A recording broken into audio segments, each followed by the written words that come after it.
we are getting started on a new vlogging project, and this time it's going to be me reading my 4 most anticipated new releases for 2020.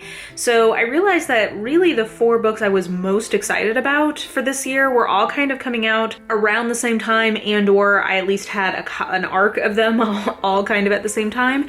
And those are When No One Is Watching by Alyssa Cole, which is a new thriller from her. She normally writes romance, so that's part of why I'm so excited about this book. I love what she does in romance, so I'm like really excited to see what a thriller from her is like. That is on September 1st, I believe, but I do have an arc of that one, so I have that. The next one was Emerald Blaze by Ilona Andrews, which is the next book in the Hidden Legacy series from them.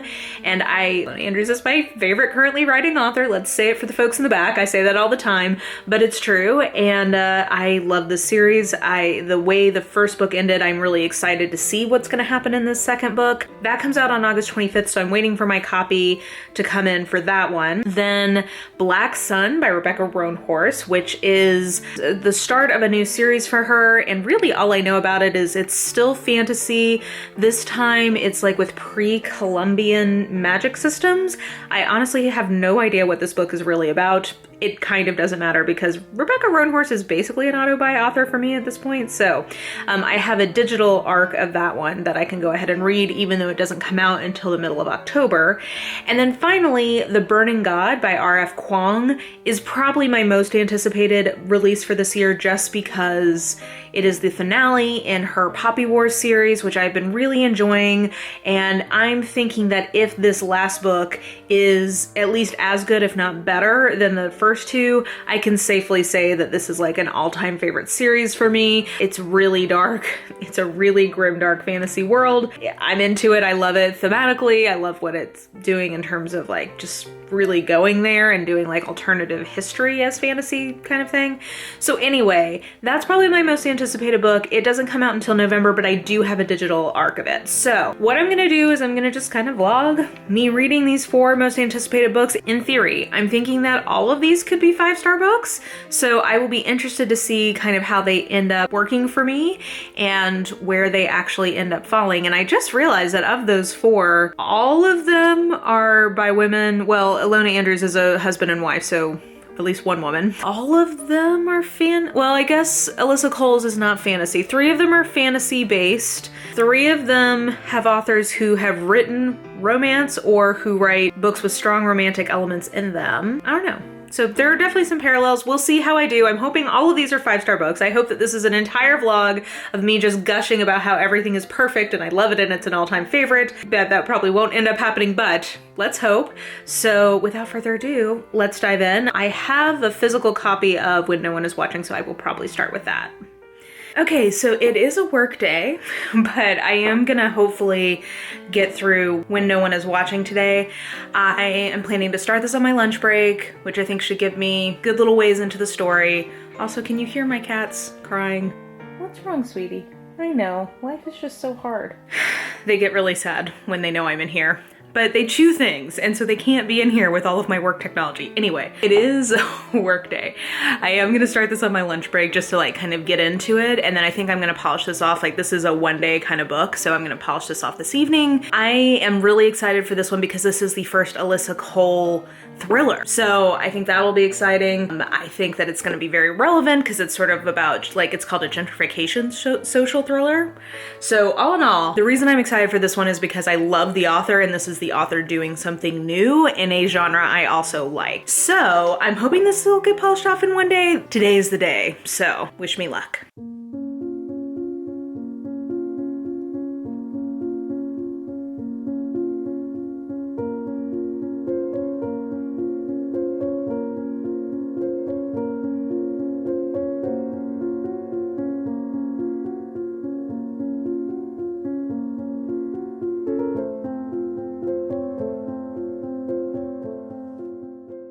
So I got some reading done at lunch. I enjoyed what I read so far, and I just couldn't keep going this evening. And I thought about just like, I don't know, maybe I still will do this, but I thought about just sort of waiting until I started reading again and letting you guys know that I'd picked it back up. But I don't know, I thought I would at least put this on film and I'll decide if I want to keep it in later. But like, today ended up being a much higher pain day than it has been for the last little bit for me. I had surgery almost 5 months ago now, and I have like basically a very difficult to heal wound from that surgery, and it is still healing. It's just been a hard week or two for it. I went to the doctor, and the good news is she kind of finally gave me a little bit of a healing horizon. She thinks it'll probably be another 2 months. I think today, just emotionally, it really hit me hard. I've been having to do pretty invasive wound care at least twice, but often multiple times a day for months. And I do think that this process has made me better able to deal with some of the lockdown, quarantine, whatever stuff, because the same way that there is no real time horizon for when that is going to be over, I'm having a parallel experience in my own body really hit me, and I just can't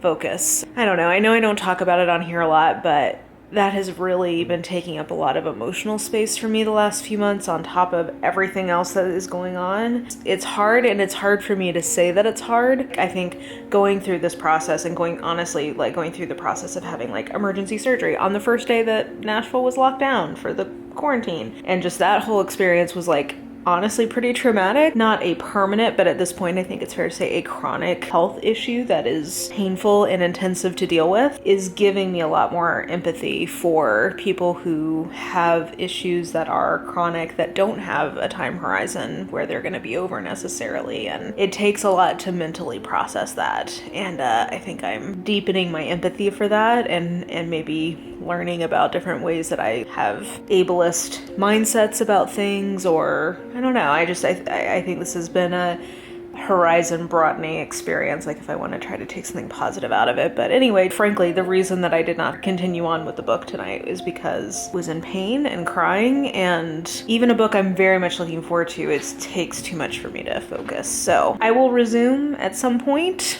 It's not today, and that's okay. And that's just kind of the realness about what today ended up being. Alrighty, it's a couple days later, and I have been able to kind of get into this a little bit more. This is an interesting book. Like, so setup here is pretty much our main character is Sydney. There's also an alternating point of view with this guy named Theo, but Sydney is really what I'm interested in.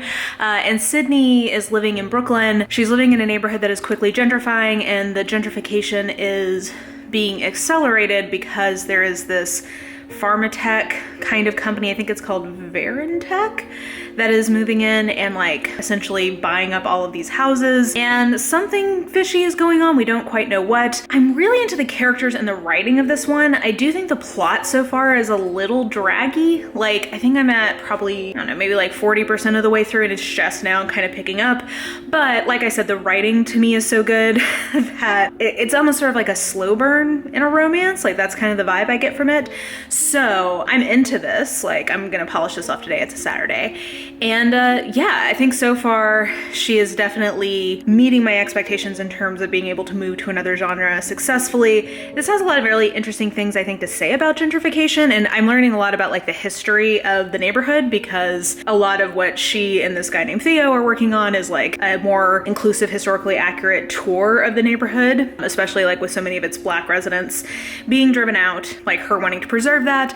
I'm also really connecting with her in the sense of she is caring for an ailing parent, so like that's something I tend to connect with in books in terms of sickness and or loss of a parent, because that's something I've been through. So like I think that stuff rings very true. Yeah, like I'm into this. I'm not like can't put it down. Obviously I've been able to do that, but yeah, I think that this is good so far. So we'll see how things progress, but right now I'm guessing that this is going to pick up a lot in the back half. Like I think that this, like a slow burn romance, is going to kind of snowball down a hill, pick up pace as it goes.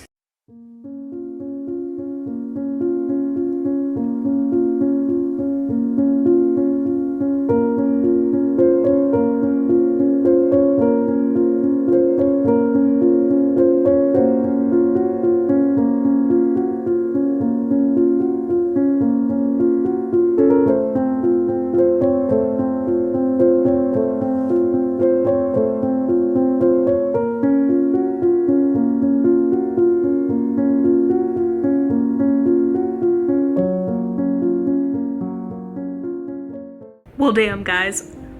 Let's talk about this. Whew, okay. This is really a very interesting book. I think it says a thriller right here, but I'm gonna tell you, I actually think this is probably better sold as horror. And I think as horror, and there is a comparison on the back for, to like Get Out, I think, which is a good comparison point. If you go into it expecting kind of that type of horror that's very slow burn and thematically has a lot of parallels, I think you'll enjoy this more. I think people who love a thriller and are not so much into a slow burn, I think are gonna struggle with this book. That being said, I think once it really starts getting into the horror kind of elements that are present in this book, I think it gets really page turnery pretty quickly. Yeah, I mean, I love the elements of like community and neighborhood in this. Like there's a lot of discussion of specific part of Brooklyn this is set in. I'm assuming it's a real place, but maybe not, I don't know.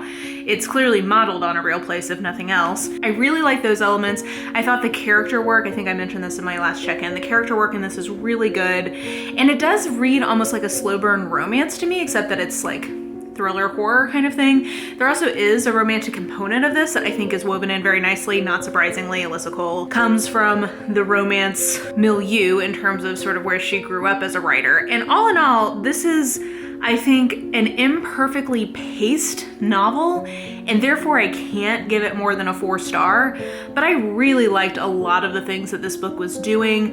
I think it has interesting things to say about gentrification now, especially from like the cultural standpoint, because I think as there's more like study and work done on the topic of gentrification, I think one thing that is clearer is that like from an economic standpoint, it's actually like usually slightly net positive for the people being gentrified, but the economic component is not the only thing that you take into account. And I think what this really does is drive very strongly how gentrification disintegrates communal bonds and minimizes cultural history in neighborhoods. I think that piece is really effectively communicated in this. Yeah, I don't know, all around, like I said, I think not a perfect book. This is her first outing, I think, in this genre, and I have some critiques about the plot of this. And I do think that a better expectation for folks is for it as a horror novel.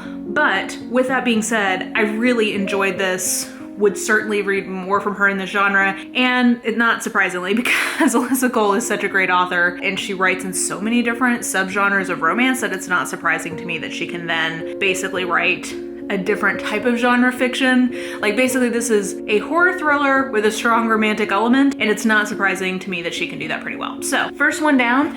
I think tomorrow actually I'm gonna try to do a nice little binge of Black Sun. So if I end up doing that, I will let you guys know. But so far, 4 stars, definitely lived up to my expectations in terms of most anticipated book. Okay guys, so next day I have already started on Black Sun by Rebecca Roanhorse, and holy shit, this book starts with one of the most tense opening chapters I have ever read. It is intriguing, violent, fascinating, pulls you into the story. I don't even want to tell you what that's about. It has something to do with like a ritual to a god kind of thing. And then we immediately go into a scene with what I'm guessing is gonna be one of our main characters in a jail cell and getting like sprung by a lord. Yeah, the beginning of this is so interesting. I can't wait to keep going, but it is a higher paying day again today, and I have to go get a prescription. I have to go grab a couple of groceries, so before that fully settles in, I'm gonna go run some errands, but I can't wait to come back and keep reading this because it is like propulsive, pulls you right on in. Can't wait to find out what happens next.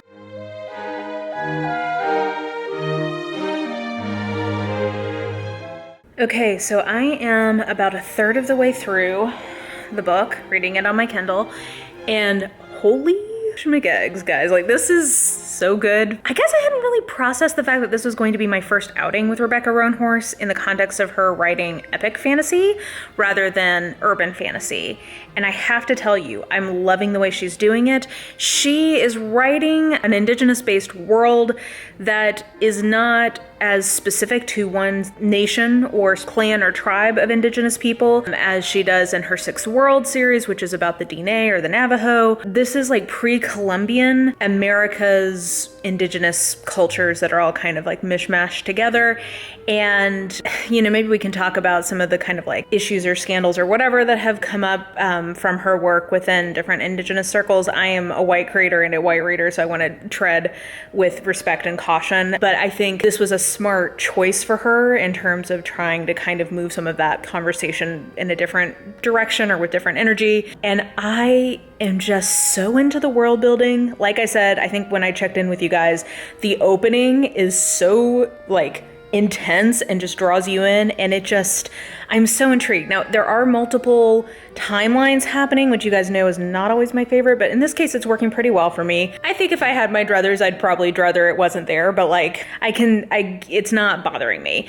There's also basically 3 different point of views. So there's this boy, I guess he's a man now, we meet him when he's a boy, but this man who is on his way to the city called Tova. His name is Seriapo, and he basically is going to become the god of this specific religious cult, and how that has come about is really intense and interesting. So there's his point of view. There's Shiala, I think maybe might be how you say her name, and she is a sea captain. She's also from a race of people called Teak, which are, I've inferred, kind of seen to be somewhat human and somewhat like maybe animals. She has been tasked with taking this god man to Tova, and she's my favorite character so far for sure. She's sort of a rake. She's like a rakess maybe. So she's got a lot on the line to make this work for her. She's got to get him to the city faster than anybody thinks she should be able to, but she has a specific gift that can potentially help her like be able to do that, potential magic. And then we also are following Nara, who is the sun priest of the main dominant religion in Tova, which is like a matriarchal society. And that whole bit is interesting. I would say that is the part. It's very political machination-y, which I like, but I'm not as invested in the characters on that timeline. So I'm about a third of the way through, and like we're getting back more to the sea voyage, and that is where I'm like super interested. But overall, so far, absolutely loving this, really loving the point of view, the world building, the characters, the kind of story this seems like it's going to be. So very hopeful that will continue. And so I'm going to put on some drama videos in the background and keep reading. So far, super into this, completely living up to my expectations. Rebecca Roanhorse is just an auto buy for me at this point. That's just the reality.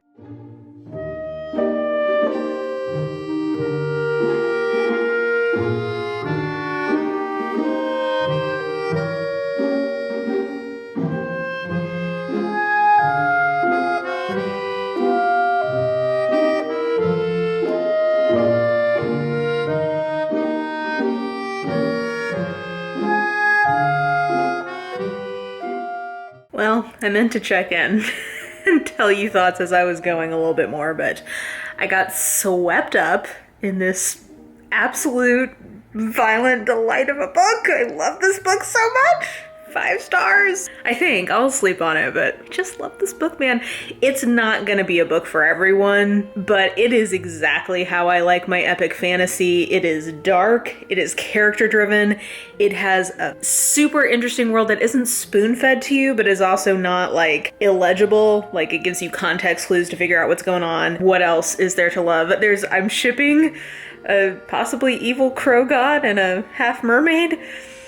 I just love this. There's a 4th point of view. I think the last time we talked, I hadn't encountered the 4th point of view yet. I really liked the 4th point of view that got introduced. I stan. That's what it boils down to. I really love this book. I'm trying to think if I think it's a very strong flavor, so it's not gonna be a flavor for everyone. I am also not like, unless I'm sort of reading for that, which I don't because it diminishes the pleasure for me. I don't read for like super consistent world building. Like I'm not one of the people, like I don't notice holes in world building unless it like really stands out to me in some way in the plot. And for me, it didn't do that. So I will leave it to the people who are like much more focused on that in fantasy to tell you if there's actually like some plot holes or some world building holes in here. I didn't spot any egregious ones, but it's a very strong flavor. It's not gonna be a flavor for everyone. it was most certainly my flavor. I loved this.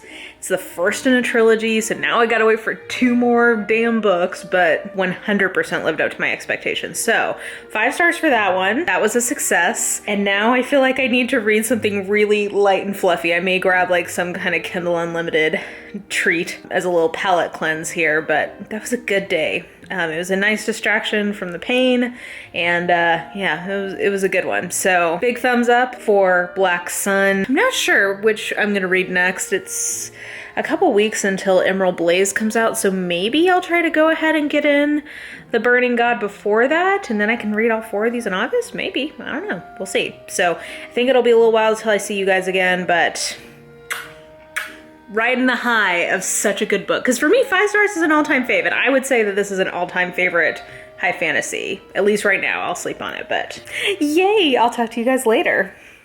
Alrighty, I am ready to dive into our next book, which is The Burning God by R.F. Kuang, who, boy guys, I am expecting that this is going to be quite a journey. These are very grim, dark, military, fantasy, high fantasy books that are based on the real life events of the Opium Wars and the life of Mao Zedong. So if you know anything about those parts of history, you know that this is like shit goes down in, in these books basically. And this is the 3rd one. It's my most anticipated book of the year because it's the last book in this trilogy. If it is good, I think I can safely call that trilogy one of my all-time favorites of high fantasy. And so I have been preparing myself. I did a little summary reread of the last 2 books to remind myself of what happened in them. I read something really light and fluffy last night, and I'll do that again tonight because I'm gonna start reading tomorrow. Tomorrow will be the weekend.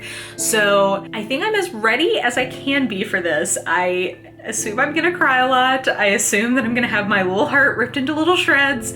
So I'm excited for this experience. I'm anticipating it, but it's gonna be a lot. So yeah, I'm gonna get up tomorrow morning and get into the book. So wish me and my little heart luck. Good morning, sweet girl. Oh, hi. Good morning. You're such a good girl.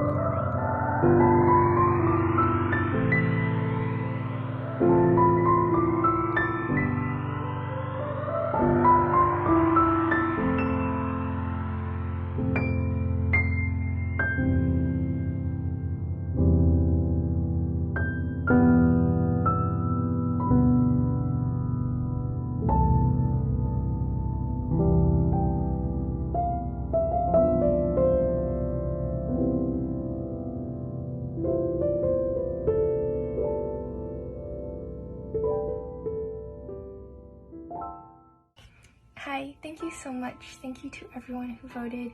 It means a lot. And thank you to my agent, Hannah Bowman, and my editors, David Pomerico and Natasha Barden, for everything you've done for my career. I'll just say quickly, the Astounding Award is the award for the Best New Writer. But if I were talking to a new writer coming to the genre in 2020, I would tell them, well, if you are an author of color, you will very likely be paid only a fraction of the advance that white writers are getting.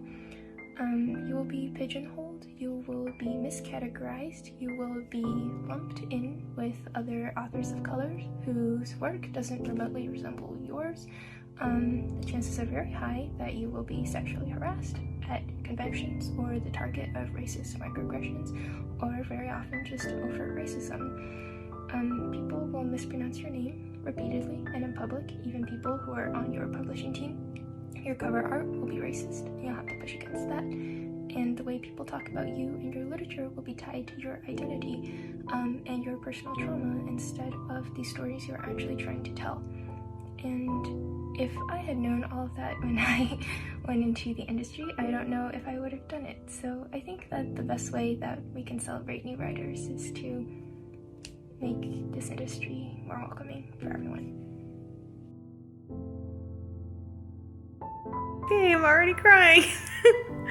Yeah, so far I'm really into this, unsurprisingly. But yeah, I'm just the pace. Okay, let me, before I start, feel like crying, to say, so far I'm actually really impressed. I feel like the pacing in this one is already better than in the previous two books. What's making me cry is just thinking about the main character, Ren, because she's probably the most effective anti-hero I've encountered in a book, because she's one of the only ones I've read where I know she's bad. Like, I know the things she's doing are bad. Or not, like, I don't know. I think that she's one of the most effective, like, portrayals of people who do bad things think they're doing good things, or people do bad things for good reasons. And I don't know why this is making me cry so much this time, but it's really hitting me because of the relationship she has with Kate, and how he's really the only one who can, like, challenge her anymore, and she's kind of growing in her power in this book, and, like, I don't know. I just, every time they're on page together, it just makes me cry, because he is really he's literally what is called an anchor, but also just like her tether to that village girl that we met in the first book. I don't know, it's really hitting me in this book, just how we always think of ourselves as the good guy in our story. We want to see that in the people in our lives, and we want to see that in ourselves, but like kind of the horror endpoint of war is that like nobody is the good guy. Regardless of your intention, the reality is, you know, war is horrible, and it has people who might otherwise be good people do horrible things. I don't know. I'm just really mourning right now the evolution and kind of where I can guess Ren is probably going. And I'm mourning for that girl we met in those first few chapters of the Poppy War. And I'm worried about what's gonna happen to her. So anyway, obviously this book is really impacting me because it is making me get very emotional. But yeah, I also just think it's, like I said, I think better pace so far. So I'm gonna take a little break. I'll check back in with you guys later. But yeah, so far very much enjoying.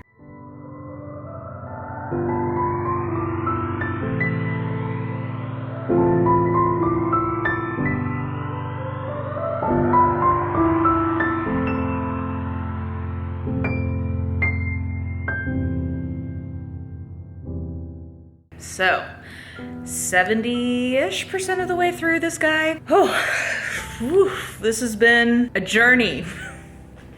This is action-packed. I will definitely say at this point that I think this is the best paced of the 3 books so far. A lot has happened. I have cried multiple times, as I think you saw earlier. Yeah, interesting stuff is going on. I'm into this. If it keeps up this way, I will definitely say I think this is going to be my favorite of the 3. I mean, obviously, I don't know exactly what the ending is yet, so we could have a swerve, but assuming things continue like this, I think this is the best book of the 3, and I feel so far like I'm going to think that the sum of the parts of this are even stronger than any of the individual books, because this is just like quite a journey. Interesting stuff happening with the trifecta. We just found out some more about Nezha, his deal, and kind of like where his magic comes from. Rin is what will make me cry. Her journey is really just like getting me in my feels. I don't see how this ends well. And I knew this coming into the book, that I was pretty sure, like I don't think Ren is getting a happy ending here. And I think just that kind of knowledge, now who knows? I don't know where this is going. And I do think I remember hearing Rebecca Kwong talking about like thematically this book being a lot about cycles of violence, which I totally see, and what it would take to break a cycle of violence. So that is resonating really strongly with me in this book, and then just like I think generally in terms of like what 2020 has looked like. I think that's a really powerful and resonant theme. So I am also curious to see what it looks like to try to break the cycle of violence. Just don't see how it's gonna end up well for Ren. I don't know. I'm gonna take a break and eat some dinner, and then I'm gonna polish off the rest of this tonight, but so far, this is definitely a super strong book. Impressed. So I'm gonna take a little break, and then we're gonna see what new ways Rebecca Kwong has to torture me and like rip my little heart to shreds. Alrighty, I finished it up. That was a lot. It was quite a journey, guys. I don't even like, wow, yeah, that was really good. The ending was really good. I think it was an ending appropriate for the tone of the series and sort of like the arcs that had been set up. It was a hard ending, but it was good. And yeah, I think that this book is just probably the best of the three and really sticks the landing, which makes me so happy. I'm somewhere between a 4.5 and a 5. I mean, as you can tell, this book made me have a lot of feelings, so it was very effective on that score. It does have a lot of military strategery in it. I think some of the stuff Nezha and Altman, is that his name? I think just sort of I don't know. I think some of that I didn't love fully.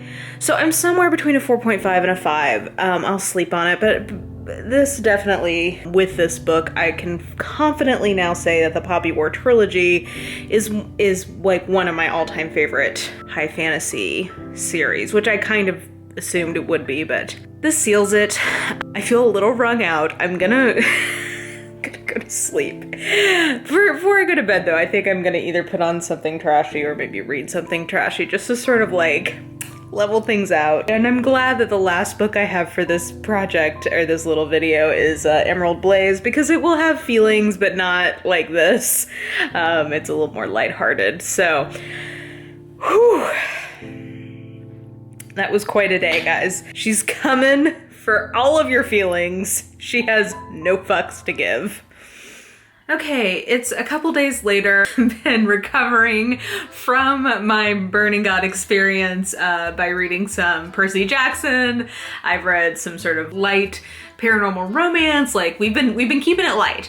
And today, in theory, I am supposed to be getting my copy of Emerald Blaze by Ilona Andrews, and my plan is to binge read it tonight. I canceled my normal live stream, like that is the plan. However, even though it is supposed to arrive today, like it's supposed to have like release day delivery, I haven't gotten my shipping notification yet, the way that I have for a different book that I had as a pre-order that's coming out today. So I'm getting nervous that I'm not gonna actually have it, which is, it doesn't actually matter in the scheme of things, but my Virgo moon, I'm like, but I canceled my plans, like I'm supposed to read it tonight. If I'm not able to do that, obviously we'll have to wait till it arrives, but the plan is for me to read it tonight and enjoy the ongoing saga of the Hidden Legacy series.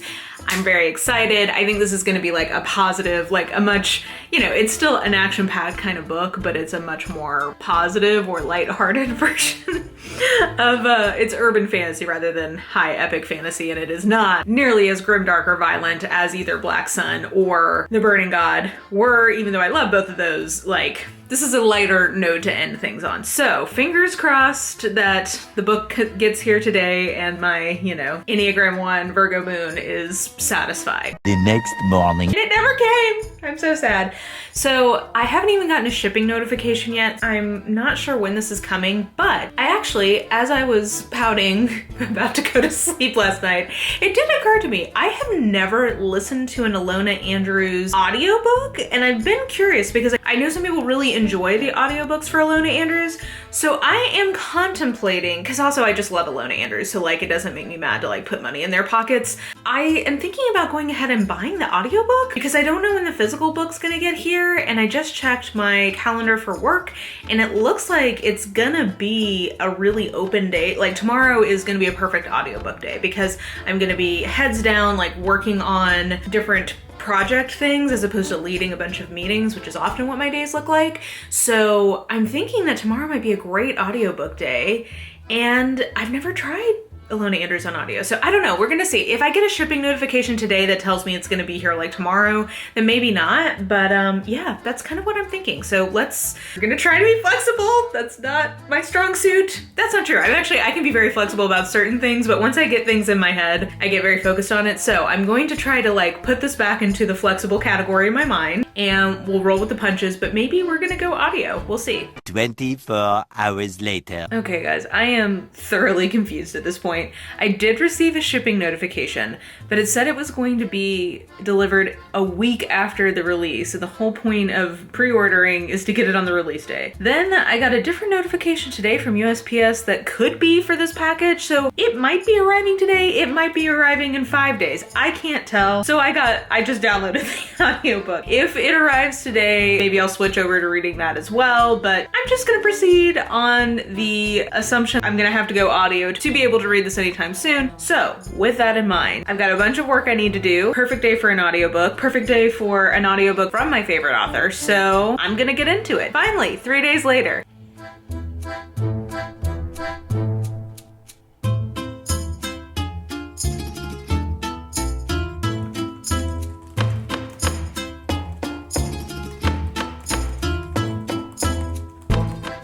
Okay, so I'm taking a break to make myself a little bit of lunch, but things are good so far. I was a little apprehensive getting into it. I'm not gonna lie to you. At first I was like, I don't know, this is feeling a little, it took me a little to get in the groove. But now the conflict that has been set up is delicious. This is the 5th book in a series, so I feel like I can't get into the full thing. I will just say some notable highlights include, I do love how Alona Andrews makes their long-running couple suffer. If one of them wrongs the other one, there are consequences, and like the angst is not like melodrama, which I appreciate. I think that's why I can deal with it in their books, is that it doesn't feel melodramatic, it just feels like earned emotion. So I'm enjoying that. Like Alessandro is getting punished right now emotionally, which I appreciate. And then like the political machinations at play are very interesting. I am excited about the mystery that's going to be happening in this book. All around, this seems like it's going to be a good time. Oh, side note, I had totally forgotten that the backstory of the magic in this world was that they accidentally found out how to give people magic through the serum when they were trying to develop a vaccine for a worldwide flu pandemic. So, you know, that hits in a different way in 2020. Anyway, I'm gonna make some lunch, keep listening. Audiobook so far, I'm so on. Like, I wouldn't switch to audio. It's fine.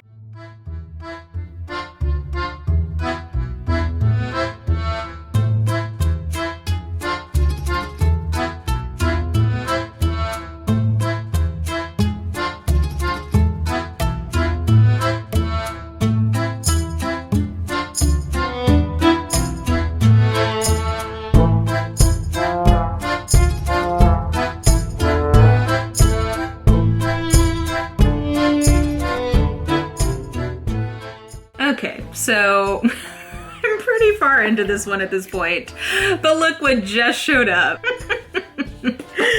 Oh, hit myself with my glasses. It's just a little bit of a mess. Yeah, so I have about probably 3 hours left of audiobook. I'm getting towards the end of my workday, so I think probably I'll keep listening to the audio for a little bit and then I'll switch and finish up reading this physically. Love it. Maybe this was a ploy from Amazon to just get me to buy an extra audiobook on top of delivering me the physical book. But in terms of my thoughts and impressions, I am really enjoying this one. I'm not sure how I'll end up feeling about it. Like, I think it will depend on how some of the key, like, kind of family dynamics and relationship points end up getting handled here. But I just love this world. Like, I love seeing how family focused all of the Baylors are. I love their family dynamic. I'm really enjoying seeing Catalina. I feel like with Catalina, what Alona Andrews is letting us see is how an Alona Andrews heroine becomes so badass, because we've known her since she was a teenager and she's been like growing into her powers and growing as a heroine. Like, she is much tougher in this book than she has been in past books,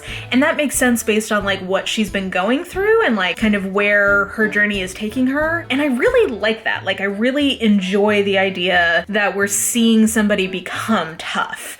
So I think that's working really well. I am intrigued by the relationship in this one, because Alessandro, who's the main male lead, like went through a bunch of things kind of off camera or like off, like outside of what's happened in the books. There's also a lot of allusions to other things that have happened outside of these books, which is an interesting choice and feels realistic in terms of like the passage of time, that like in real life you don't see every major event that somebody has happened to them. But I think as a reader it's an interesting experience because we're kind of not getting the full story on page, which I think is unusual. I'd be very interested to read some short stories that happen in between Sapphire Flames and this book. So I don't know, like I'm into this, I'm intrigued. I mean, I'm totally caught up in it, but I don't know, it feels like much more of a second book in a trilogy than I've ever seen from them before. So I don't know, we'll see how it ends up. But yeah, I'm getting towards the end of my workday, so I'll keep listening to the audio for a little bit, and then I think I'm gonna switch to the physical. But so far, very into this, not surprisingly, because Alona Andrews can do very little wrong in my book.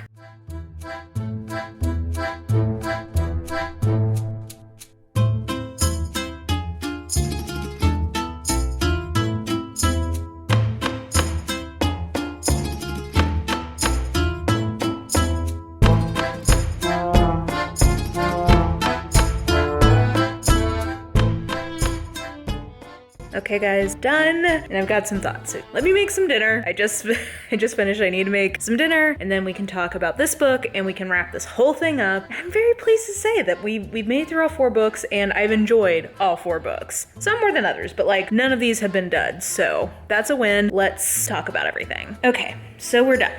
This book, we'll start by wrapping this up. This is really fun, good, exactly what I expect from an Alona Andrews book, which is just like fast-paced, really well-executed action scenes. I so appreciate that about their work. They write such good, well-paced, action-packed urban fantasy mysteries. I read Deal with the Devil recently from Kit Rocha, which was good, but it kind of just made me appreciate how good Alona Andrews is at that kind of pacing in a book.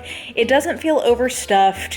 You have enough room to breathe. The action always has meaning and like weight to it, so it doesn't feel just sort of like needlessly violent. I don't know. I always appreciate that in Alona Andrews books, and this book had that. So I definitely really enjoyed that. I was a little so-so on the relationship, but guys, this book really delivered on that piece too. I really like where, like, kind of the progression of the relationship. I will say, I think I mentioned this earlier, a lot of stuff seems to have happened sort of like off camera or off page between books. So I'm hoping at some point we're going to go back and get some novellas to kind of fill in some of the gaps. But the ending scene of this with Alessandro and Catalina was just one of the most romantic scenes I've read all year. It was so good. So that part worked pretty well for me. I will say, as much as I just had such a good time in this book, it's probably my least favorite of the 5 books in the Hidden Legacies series, and I still really enjoyed it and think if you're a fan of the series, you won't be disappointed. I think I'd probably give this 4 stars, not quite a 4.5, because I don't think, I'm thinking that this does suffer a little bit from needing a lot of setup for the final book. I'm guessing the final book I'm gonna really love. So yeah, this was just a delight. I really enjoyed this. And that rounds out my 4 most anticipated books of the year reading project. None of these were disappointing. If I had to force rank them, I would say When No One Is Watching was probably my least favorite, but I still liked it, still gave it 4 stars. I just think pacing wise, I was expecting a thriller and didn't quite get that. So there you go. But 4 stars, still really good. Then I would say Emerald Blaze is probably next. 4 stars, verging on 4.5, but not quite there. I would still give this a 4 star. So 4 stars for Emerald Blaze, then 4.5 for Burning God by R.F. Kuang. What an emotional roller coaster that was. That was a lot, but really good. Very, very satisfying ending to that series. I don't think people will be disappointed, but be ready to be destroyed emotionally by that book. I think in that one, I don't know, I just don't think it was quite an all-time favorite book, which is how I think of a 5 star, but it was definitely a favorite of the year, and I think that trilogy as a whole is greater than the sum of its parts, and the trilogy I would give a 5 star to, but that book I gave a 4.5 to. And then my favorite book of this was definitely Black Sun. Wow, I can confidently give that 5 stars. That is one of my all-time favorite high fantasy books I've ever read. The fact that it's the first in a trilogy. Can't even imagine the journey we're gonna go on, but I'm so excited. So I think that will do it for this vlog. I hope you guys enjoyed it. A little different concept than I've ever done, so let me know what you thought. And yeah, I think that will do it. Let me know in the comments what one of your most anticipated books of the year is, or if you've already read it, how it was. And I think that will do it for now. So if you enjoyed this video, please like, subscribe, follow me on the social media if you are so inclined. I have all that information listed in the description box below, along with a link to register to vote and some other fun things that I'm reading or listening to or watching. And yeah, that will do it for today. I hope you're having an absolutely lovely day today, and I will just talk to you soon. Bye!